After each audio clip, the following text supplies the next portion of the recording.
Episode 22 की शुरुआत में हम देखते हैं कि मित्सुमी असानो को खाना खिला रही थी। वहीं दूसरी ओर हम इन सभी को देखते हैं जहां पर गोलियत और रिन बड़े ही चाव से शायद से बारबेक्यू का मजा ले रहे थे। यहाँ पर दादी केको, सुई और ओगा भी थे और शायद से दोस्तों ये किसी प्रकार की बारबेक्यू पार्टी है जहाँ सुई, ओगा और रिन को इनवाइट किया गया है।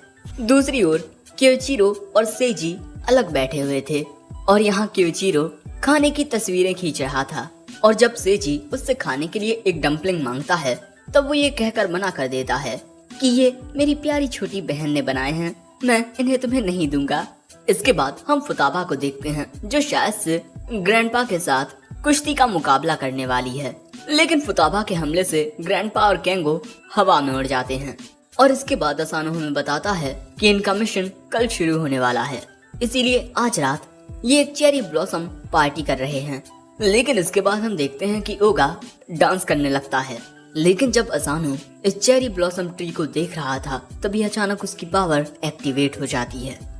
दादी उसे आकर बताती है कि ये पेड़ योजाकुरा फैमिली का सेक्रेड ट्री पेनोग है और इसके बाद दादी इस पेड़ की एक पत्ती को असानो के हाथ में रखती हैं, जिससे वो पत्ती चमकने लगती है और दादी कहती हैं तुम अभी भी अपनी ताकत पर पूरे तरीके से कंट्रोल नहीं कर पाते हो और ये पेड़ तब से एग्जिस्ट करता है जब हमारी फैमिली की पहली हेड थी। ये एक ऐसा मिस्टीरियस पेड़ है जिसके अंदर बहुत कम मात्रा में सोमेनिन का फ्लो है और इसी वजह से इसकी खुशबू जैसे ही योजाकुरा ब्लड के साथ मिलती है तब ये बॉडी और सोल को हील करता है। इसीलिए हमारा परिवार किसी भी इम्पोर्टेंट इवेंट में जाने से पहले यहाँ जरूर आता है। ये योजाकुरा फैमिली का बैंक्वेट है। जिसके बाद ये दोनों वहीं बैठ जाते हैं और दादी असानो को खाना देती हैं ताकि वो कल के लिए अपनी ताकत को बढ़ा सके। लेकिन असानो के खाना खाने से पहले ही दद्दू वहाँ आ जाते हैं क्योंकि उनकी बीवी के हाथ का खाना उनको भी खाना है, जिस वजह से असानो जरा चौंक जाता है। लेकिन इसके बाद वो अपने पीछे देखता है कि उसके पीछे सुकियो होता है। उसे देख दादी कहती हैं मुझे लगा काम की वजह से आज आप यहाँ नहीं आ पाएंगे। वो कहता है मैंने अपना काम जल्दी खत्म कर लिया क्योंकि मैं असानो से मिलना चाहता था। वैसे असानो आज तुम इस सुहानी रात में और भी ज्यादा सुहाने लग रहे हो और देखो मैं खाली हाथ तो नहीं आ सकता था ना, इसीलिए मैं तुम्हारे लिए तुम्हारा फेवरेट खाना लेकर आया हूँ, तो क्या मैं तुम्हें अपने हाथों से खिलाऊं? लेकिन तभी वहाँ आ जाती है अयाको, जिस वजह से सुकियो को दूर होना पड़ता है। अरे तुम the legendary man hunter spy Ayaka Kirisaki, हमेशा इस मामले में रैंक नंबर 1 पर रहने वाली कि तुम्हें कोई भी अपनी गर्लफ्रेंड नहीं बनाना चाहता, वो भी लगातार 3 सालों से। वो कहती है हाँ बिल्कुल उसी तरह जिस तरह तुम्हें सबसे अजीबो गरीब स्पाई कहा जाता है, सुकियो होशिफुरु। और ये जानकर तुम्हें बहुत बुरा लगेगा कि मास्टर असानो को मेरे हाथ के बने ऑमलेट्स सबसे ज्यादा पसंद हैं। लेकिन असानो सोचता है अरे ये ऑमलेट कहाँ से आ गया इसके पास। लेकिन तभी सुकियो कहता है अपने ख्याली पुलाव मत पकाओ और हाँ जल्दी से मेरे असानो से दूर हो जाओ। लेकिन इससे पहले कि इन दोनों के बीच लड़ाई शुरू होती सुई आकर कहता है तुम दोनों शांत हो जाओ, मोटे ऑमलेट्स सबसे बढ़िया होते हैं। लेकिन दद्दू कहते हैं मेरी बीवी के हाथों से बने ऑमलेट्स बेस्ट हैं। तो भाई हमारा क्योइचिरो आखिर कैसे पीछे रह सकता था? मित्सुमी के हाथों से बने ऑमलेट्स बेस्ट हैं। लेकिन भैया अब इसका प्रेशर पड़ने लगता है असानो पर। बताओ तुम्हें किसके हाथ का बना खाना सबसे अच्छा लगता है? अगले ही पल में असानो सभी के खाने को लेकर अपने मुंह में ठूस लेता है और खाने के बाद कहता है ये सभी अच्छे हैं, जो देख ये सभी मुस्कुरा देते हैं। लेकिन इसके बाद केंगो असानो को इनके साथ रॉक पेपर सीजर खेलने के लिए बुलाता है जहां असानो मुकाबला करेगा शिंजो का। अब ये दोनों असानो को इस प्रकार उठाकर ले जाने लगते हैं और असानो को इस तरह देखकर मित्सुमी खुश हो रही थी। दूसरी ओर तेनपोपो ऑर्गेनाइजेशन में कल इनका सीट स्विंग प्रोजेक्ट लॉन्च होने वाला है, इसीलिए ये सभी भी एक पार्टी कर रहे थे।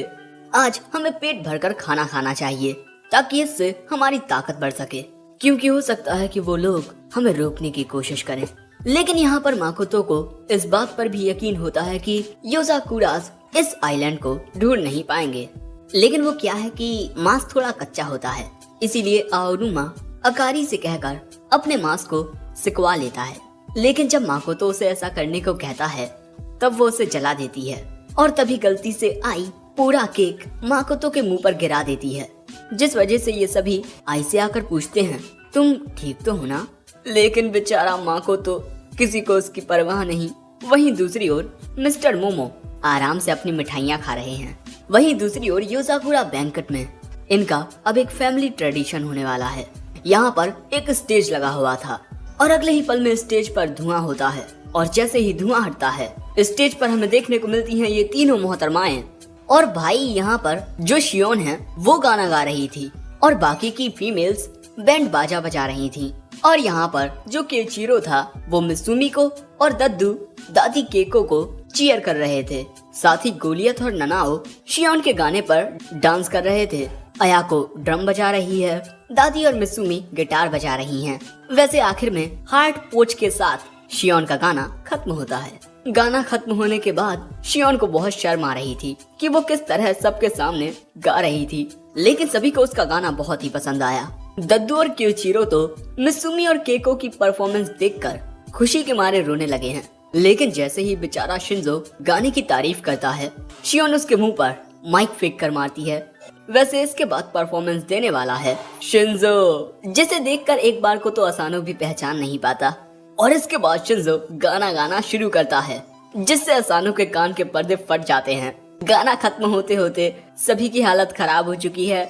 इसके बाद हम देखते हैं कि बाकी के लोग भी एक एक करके अपनी अपनी परफॉर्मेंस देते हैं। इसके बाद हम सुकियो और अयाको को देखते हैं जो अपने अपने फोन में असानो की तस्वीरें देख रहे थे और इस पार्टी को असानो काफी एंजॉय कर रहा था। वैसे इसके बाद स्टेज पर आती है मिसुमी कल होने वाले इनके ऑपरेशन की डिटेल्स को एक और बार चेक करवाने के लिए, जहां सभी के हाथों में एक किताब होती है। कल के मिशन का नाम है योजाकुरा फ्रंट लाइन्स, जिसमें 3 गोल्स हैं। पहला, तेनपोपो ऑर्गेनाइजेशन से हाजाकुरा ड्रग को खत्म करना और माकोतो तेनपोपो के लीडर और मास्टरमाइंड को अरेस्ट करना, जिसमें हमारा साथ एमपीडी एंड स्पाई एसोसिएशन भी देंगे। दूसरा गोल होगा इनोसेंट लोगों की जान बचाना जिन पर हाजाकुरा ड्रग का एक्सपेरिमेंट हो रहा है। और आखिर में तीसरा गोल मोमो योजाकुरा के बारे में सच पता लगाना। मैं चाहती हूँ कि आप सभी प्लान को फॉलो करते हुए अपना बेस्ट करें और सुरक्षित घर आएं, क्योंकि ये मिशन तभी खत्म होगा जब हम सभी सुरक्षित होंगे। लेकिन तभी अचानक हम देखते हैं कि असानो को कुछ चाल सभी के बीच से ले जाते हैं, जो मिसुमी देख लेती है, लेकिन फिर भी वो कुछ नहीं कहती। दोस्तों, क्योचिरो असानो को पकड़कर, मेरा मतलब लटकाकर, अपने साथ लेकर आया है और यहाँ सबसे पहले असानो की नजरें एक कब्र पर जाती हैं। ये कब्र है 9th हेड यानी क्योचिरो की माँ की, लेकिन इस कब्र में कोई शरीर नहीं है। हम सभी को लगा कि वो उस दिन खत्म हो गई, लेकिन जब हमने हाजाकुरा ड्रग की सही से जांच की तो हर एक चीज की बस एक संभावना है कि तेनपोपो के पास मेरी माँ का शरीर है, एक योजाकुरा हेड का शरीर, मांस और खून। ये ऐसा चौथा मिशन होगा जिसमें सिर्फ मैं और तुम काम करेंगे। हम दोनों मेरी माँ के शरीर को तेनपोपो की जकड़ से छुड़ाकर यहाँ दफना देंगे, मेरे दूसरे भाई बहनों को पते लगे बिना। असानो पूछता है, आखिर आप इतना जरूरी जिम्मा मुझे क्यों सौंप रहे हैं? ये सवाल सुन क्योचिरो पहले तो असानो को चक्री की तरह घुमा देता है और कहता है, मैं अपने भाई बहनों को यह हकीकत बताकर उन्हें और दर्द नहीं दे सकता, क्योंकि बड़ा भाई होने के नाते मुझे ये दर्द अकेले सहना होगा। लेकिन तुम एक आउटसाइडर मेरा साथ तो दे ही सकते हो, लेकिन हाँ, मिसुमी को मत बताना। लेकिन तभी अचानक फुताबा वहाँ आकर क्योचिरो को जमीन में दे मारती है और इसके बाद उसे यहाँ से ले जाने लगती है। दोस्तों, शायद से फुताबा ने शराब पी ली है, जिसके बाद असानो के पास मिसुमी आती है और असानो को उठाती है। अभी भी थोड़ा खाना बचा हुआ है, तो क्या वापस चलना चाहोगे? और इसके बाद वो असानो का हाथ थाम कर कहती है, मैं नहीं पूछूंगी कि तुम दोनों किस बारे में बात कर रहे थे, लेकिन अपने मिशन के लिए गुड लक। असानो भी मुस्कुरा कर कहता है, शुक्रिया मिसुमी। और अब अगले दिन सुबह होते ही ये सभी अपने मिशन के लिए तैयार हो जाते हैं। वहीं दूसरी ओर हमें इस आइलैंड का सीन दिखाया जाता है, जहाँ पर ये अजीब सा शख्स चाचा माकोतो को बताता है कि घुसपैठिए आ गए हैं। हम योजाकुरा फैमिली को बड़े अजीब से उड़न खटोले में देखते हैं और आइलैंड पर कूदने के लिए ये सभी तैयार थे, लेकिन बेचारा शिंजो काफी डरा हुआ था। वैसे मित्सुमी की हिफाजत करने के लिए अयाको शियोन थी और उसके बाद गोलियत नीचे कूदता है और वो साइज में बड़ा हो जाता है और ये सभी भी उसी के ऊपर बैठे हुए थे। वहीं माकोतो सोच रहा था कि आखिर इन्हें हमारे बारे में पता कैसे चला। मिस्टर मोमो कहते हैं हमारे इस हाइड आउट के बारे में हाकुजा ने असानो को बताया है। शायद से हाकुजा यानी कि यहाँ पर यूकी की बात हो रही है। माकोतो पूछता है आखिर आपने मुझे इस बारे में पहले क्यों नहीं बताया। वो कहते हैं क्योंकि तुमने पहले पूछा नहीं। भाई माकोतो का कुछ नहीं हो सकता, इसी वजह से उसके बाकी के टीममेट्स उसे एक नंबर का गधा समझते हैं। वैसे उड़न खटोले के अंदर ये सभी बचे थे और शियोन बाकी सबको बताती है कि इनका बेस जमीन के 1000 मीटर अंदर है और ये बेस युद्ध के दौरान बनाया गया था। लेकिन तभी अचानक शियोन की हैकिंग को डिनाइट कर दिया जाता है तेन पोपो के चाचा के द्वारा। दूसरी ओर हम देखते हैं कि जो अकारी होती है वो अकेली ही सभी का सामना करने के लिए निकल चुकी थी। अब दोस्तों इसके बाद हम देखते हैं अकारी को, जो हमारी टीम के आने का इंतजार कर रही थी। और मैं तुम्हें बता दूं कि अकारी तेनपोपो की टीम की सबसे ज्यादा खतरनाक मॉन्स्टर है, नंबर 1 की है वो। और इसके बाद वो कर देती है अपना फायर अटैक इनकी ओर, इसीलिए उसका सामना करने जाती है फुताबा और वो बस चुटकी बजाकर ही अकारी के अटैक को रिफ्लेक्ट कर देती है, जिससे अकारी का हमला उसी में जाकर लगता है और वहाँ एक काफी बड़ा धमाका होता है, जिस वजह से जो मेन शटरिंग गेट होता है वही टूट जाता है। और भाई ये देखकर तो माँ को तो भी थोड़ा हैरान था। वैसे इसके बाद हम देखते हैं कि ये सभी अंदर आ चुके हैं, लेकिन यहाँ पर काफी सारे तेनपोपो के चिरकुट थे। ये सभी उन पर हमला करके उन्हें आसानी से हरा देते हैं, जिसके बाद शियोन केंगो और ननाओ को टेस्ट सब्जेक्ट्स को रेस्क्यू करने के लिए भेज देती है और क्योचिरो, शिंजो और असानो सेंटर की ओर आगे बढ़ते रहते हैं। और इसके बाद फुताबा देखती है कि यहाँ पर कुछ हेलीकॉप्टर्स आ गए हैं और ये शायद से योजाकुरास की मदद करने के लिए ही आए हैं। और फुताबा इन्हें ऑर्डर देती है कि ये इस आइलैंड को चारों ओर से घेर लें। लेकिन अगले ही पल में फुताबा नोटिस करती है कि गोलियत के नीचे से उस पर हमला होने वाला है। तभी वो गोलियत को एक बॉल बनाकर उछाल देती है, क्योंकि ये आग का धमाका बहुत ही ज्यादा खतरनाक था। जिसमें गोलियत लगता तो शायद उसकी जान चली जाती। और ये हमला किया था इन्हीं मोहतरमा ने। अकारी जितना सोचा था ये उससे ज्यादा ताकतवर है और अब फुताबा को इसका सामना करना होगा। इसीलिए वो गोलियत को दूसरे रास्तों पर मौजूद चिरकुट दुश्मनों का सामना करने का ऑर्डर दे देती है। और अब होने वाला है अकारी और फुताबा के बीच एक घमासान युद्ध, जो तुम्हें अगले एपिसोड में देखने को मिलेगा, क्योंकि ये एपिसोड यहाँ पर खत्म हो चुका है।